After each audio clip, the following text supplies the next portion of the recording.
Hello friends, welcome back once again on India's learning academy.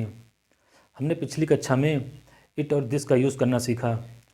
हमने देखा कि किन किन कंडीशंस में इट का यूज़ करेंगे और किन कंडीशंस में दिस का यूज़ करेंगे। हमने इट और दिस का कंपैरिजन देखा और देखा कि किस तरह से कहाँ पे इट का यूज़ करेंगे और कहाँ पे दिस का यूज़ करेंगे। हम लोग बेसिक ट्रांसलेशन रूल्स सीख रहे हैं। हम लोग सीख रहे हैं कि किस तरह से हम लोग helping verb is, am, are, was verb का प्रयोग करते हुए हिंदी से इंग्लिश में ट्रांसलेट कर सकते हैं। और आज हम लोग सीखने वाले हैं कि कहाँ पे देयर का यूज़ करें। देयर के यूज़ भी किन डिफरेंट कंडीशंस में किया जाता है और एग्ज़ाम में अक्सर इस तरह के ट्रांसलेशन दिए जाते हैं और हमें समझना ज़रूरी होता है कि कहाँ पे हम देयर का यूज़ किन कंडीशंस में करें। आइए देखते हैं कि किन किन कंडीशंस में देयर का यूज़ कर सकते हैं। देयर का जो शाब्दिक अर्थ होता है वहाँ होता है। देयर का हिंदी में अर्थ वहाँ होता है। तो सबसे बेसिक जो ट्रांसलेशन का नियम है कि अगर किसी सेंटेंस में, किसी हिंदी के सेंटेंस में वहाँ करके दिया रहे तो वहाँ पे हम देयर का यूज़ करेंगे। जब किसी सेंटेंस में वहाँ करके दिया रहे, जैसे वहाँ एक राजा था, वहाँ एक रानी थी, वहाँ जंगल में एक शेर है, वहाँ शहर में एक बड़ी इमारत है, तो जब किसी सेंटेंस में देयर वहाँ करके दिया रहे, जब किसी हिंदी के सेंटेंस में वहाँ करके दिया रहे तो हम क्या करते हैं, देयर का यूज़ करते हैं उस सेंटेंस में। आइए देखते हैं पहले बेसिक सेंटेंस। जैसे एक सेंटेंस हम लोग लेते हैं, वहाँ एक पेड़ है।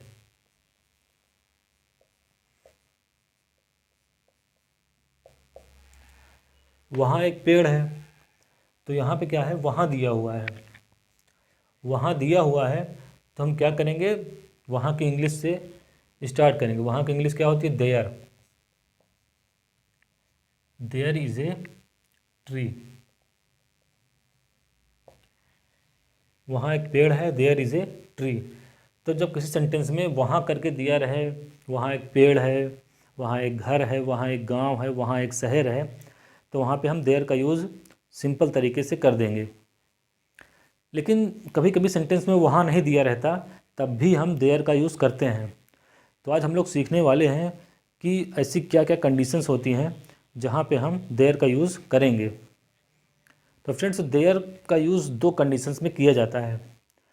पहली कंडीशन ये होती है कि जब वाक्य के अंत में है, हैं, था, थी, थे, थी दिया रहे और साथ में उसका सब्जेक्ट भी सटा हुआ रहे।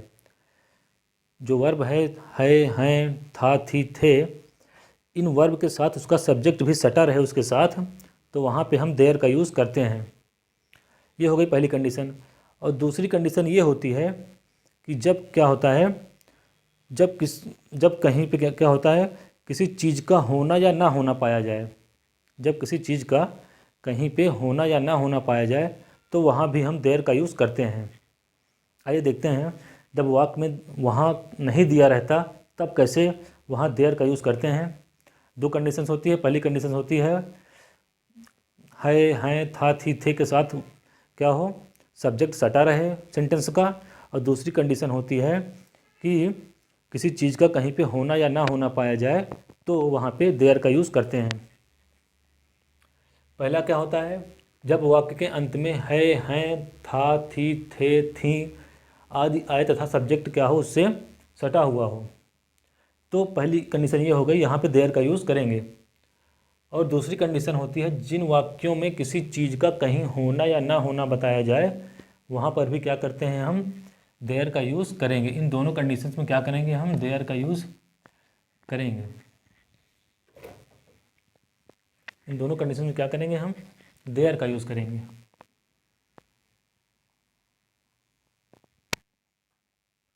तो आइए देखते हैं सेंटेंस कि किस तरह से सेंटेंस हो सकता है। जैसे एग्जाम्पल लेते हैं, एक राजा था। तो यहाँ पे क्या है, वर्ब आई, क्या था, वर्ब आई, साथ में क्या हुआ, इस सेंटेंस का सब्जेक्ट कौन सा है, राजा। एक राजा था ना, कौन था, राजा था।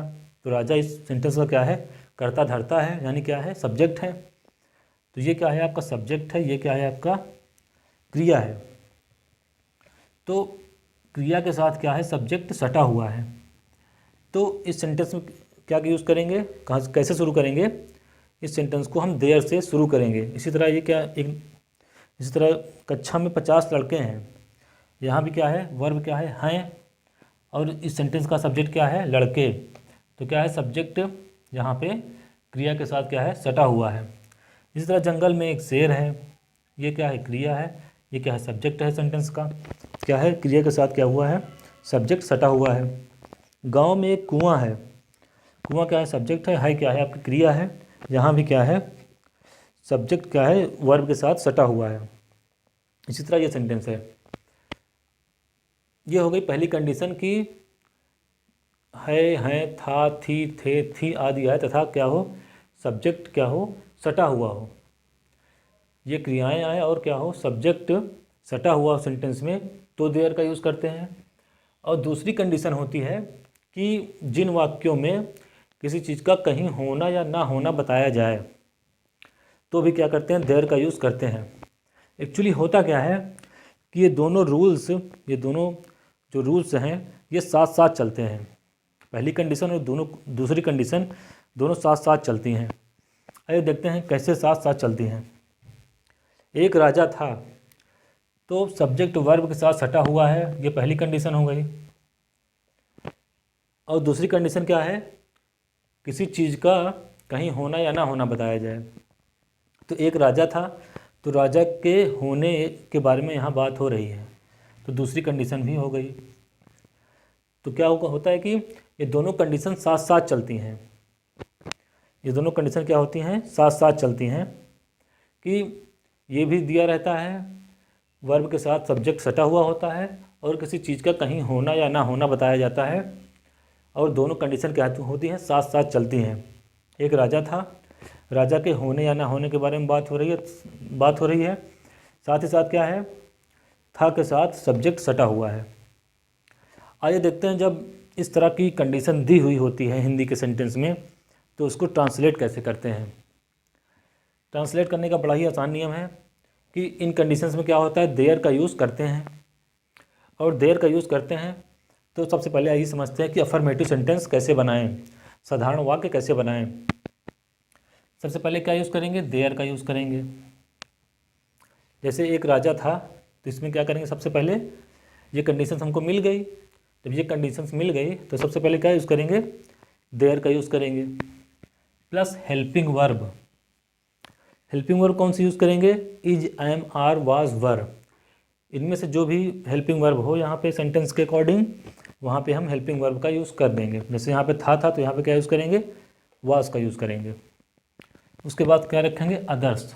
उसके बाद जो दूसरी बची चीज़ें हैं सेंटेंस में उसको हम रख देंगे। तो फार्मूला क्या बना हमारा, तो हमारा रूल क्या बनेगा ये बनेगा। सबसे पहले देयर रखेंगे अफर्मेटिव सेंटेंस के बारे में, सबसे पहले there plus helping verb plus others.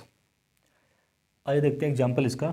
एक राजा था, तो हमको ये कंडीशन मिल गई, ये दोनों कंडीशन हमको मिल गई, ये दोनों कंडीशन हमारी फुलफिल हो गई। तब क्या करेंगे सबसे ये वाला रूल लगा देंगे, अफर्मेटिव सेंटेंस है ये वाला रूल लगा देंगे। एक राजा था, देयर वाज ए किंग। एक राजा था देयर वाज ए किंग।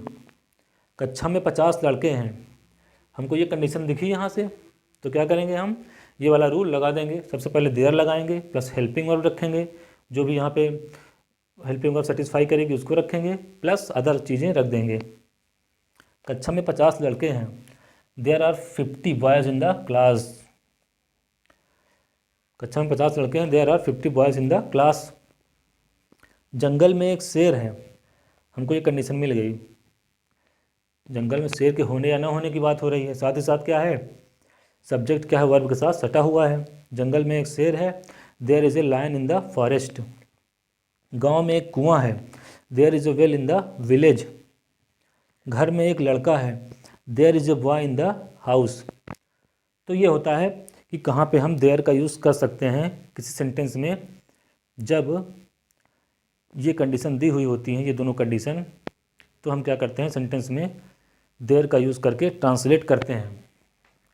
अब आइए देखते हैं थोड़ा और देयर के बारे में, थोड़ा और डिटेल जानते हैं कि किस तरह से सेंटेंस में इसको हम समझ सकते हैं। इसको और देखते हैं थोड़ा सा। देयर क्या होता है इन सब कंडीशंस में, जिसको हम यहाँ पे ट्रांसलेट कर रहे हैं, एज ए सब्जेक्ट यूज़ होता है। जब देयर का यूज़ होता है यहाँ पे इस तरह कंडीशन में, तो एज ए सब्जेक्ट इसका यूज़ होता है। इंट्रोडक्टरी एडवर्ब के रूप में इसका यूज़ होता है। साथ ही साथ क्या होता है, नो मीनिंग, इसका कोई अर्थ नहीं निकलता। मतलब क्या निकला कि इस तरह के सेंटेंस में जब हम देयर का यूज़ करके बनाते हैं तो यहाँ पे देयर की कोई मीनिंग नहीं निकलती है। जैसे एक राजा था तो यहाँ पे देयर का यूज़ किए हैं, लेकिन देयर की कोई मीनिंग है वहाँ कहीं, यहाँ पे कहीं वहाँ का जिक्र है, वहाँ एक राजा था तो ये दिया नहीं है। क्या दिया है इसमें, एक राजा था, लेकिन हम यूज़ क्या कर रहे हैं, देयर का यूज़ कर रहे हैं। तो यहाँ पे देयर का कोई मीनिंग नहीं निकलेगी। देयर यहाँ पे मीनिंगलेस है।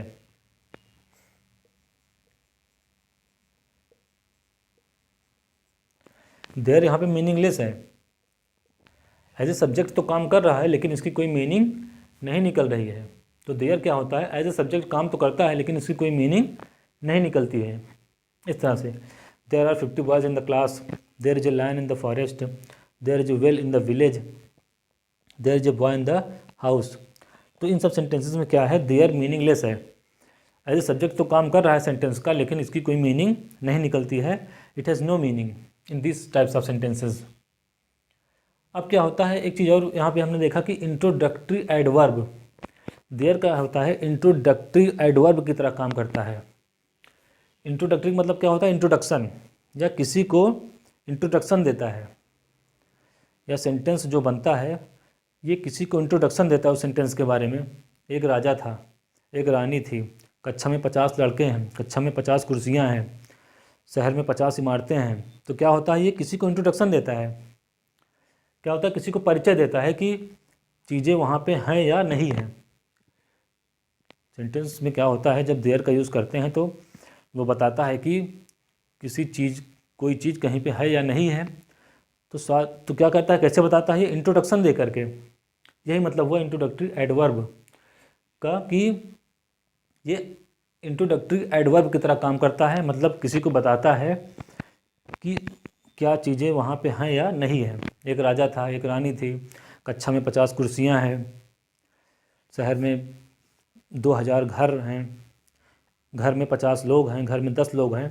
तो क्या करता है, किसी को इंट्रोडक्शन देता है, एज ए इंट्रोडक्टरी एडवर्ब की तरह काम करता है। ये बात हो गई देयर के बारे में कि ये एज ए सब्जेक्ट काम करता है, इंट्रोडक्टरी एडवर्ब की तरह काम करता है और इसकी कोई मीनिंग नहीं निकलती है। It doesn't show any meaning, इसकी कोई मीनिंग नहीं निकलती है, नो मीनिंग। अब क्या होता है, सब्जेक्ट। सब्जेक्ट जो ओरिजिनल सब्जेक्ट होता है सेंटेंस का, और थोड़ा सा देखते हैं। जो हिंदी के सेंटेंस में जब ट्रांसलेट करते हैं हम देयर का यूज़ करके, जब हिंदी के सेंटेंस को देयर का यूज़ करके इंग्लिश का सेंटेंस बनाते हैं, तो क्या होता है, जो हिंदी के सेंटेंस का ओरिजिनल सब्जेक्ट होता है वो क्या करता है, आफ्टर वर्ब यूज़ होता है। जो ओरिजिन सब्जेक्ट है, जैसे एक राजा था, तो इस सेंटेंस में ओरिजिन सब्जेक्ट कौन सा है, राजा। सब्जेक्ट का कर्ता धर्ता कौन है, राजा है। कक्षा में 50 लड़के हैं तो 50 लड़के सब तो इस सेंटेंस का सब्जेक्ट है। जंगल में एक शेर है तो इस सेंटेंस का सब्जेक्ट कौन है, शेर है। तो जब देयर का यूज़ करते हैं, देयर का यूज़ जब करते हैं तो सेंटेंस का जो ओरिजिनल सब्जेक्ट होता है, जो ओरिजिन सब्जेक्ट होता है, वो आफ्टर वर्ब यूज़ होता है। एक राजा था, देयर वाज ए किंग, तो ओरिजिनल सब्जेक्ट राजा जो है वर्ब के बाद यूज़ हुआ है। जो ओरिजिनल सब्जेक्ट राजा है वो क्या है, वर्ब के बाद यूज़ हुआ है और एज ए कम्प्लीमेंट यूज़ हुआ है। कम्प्लीमेंट को हिंदी में क्या बोलते हैं, पूरक। जो ओरिजिनल सब्जेक्ट होता है वो आफ्टर वर्ब यूज़ होता है और क्या होता है, ये कम्प्लीमेंट की तरह काम करता है।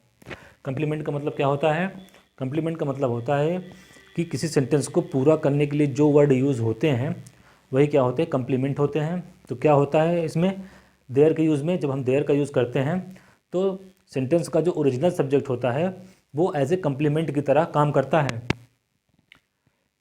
तो यहाँ पे क्या है, सब्जेक्ट क्या है राजा, वो यहाँ पे क्या है कंप्लीमेंट की तरह काम कर रहा है। देयर वाज ए किंग, यहाँ पे किंग क्या है, एज ए कंप्लीमेंट की तरह काम कर रहा है। इसी तरह क्या है, there are 50 boys in the class, तो यहाँ पे 50 बॉयज़ क्या है, कंप्लीमेंट की तरह काम कर रहा है, जो कि यहाँ पे सेंटेंस का सब्जेक्ट है। There is a lion in the forest, यहाँ पे लायन क्या है, एज ए कंप्लीमेंट की तरह काम कर रहा है।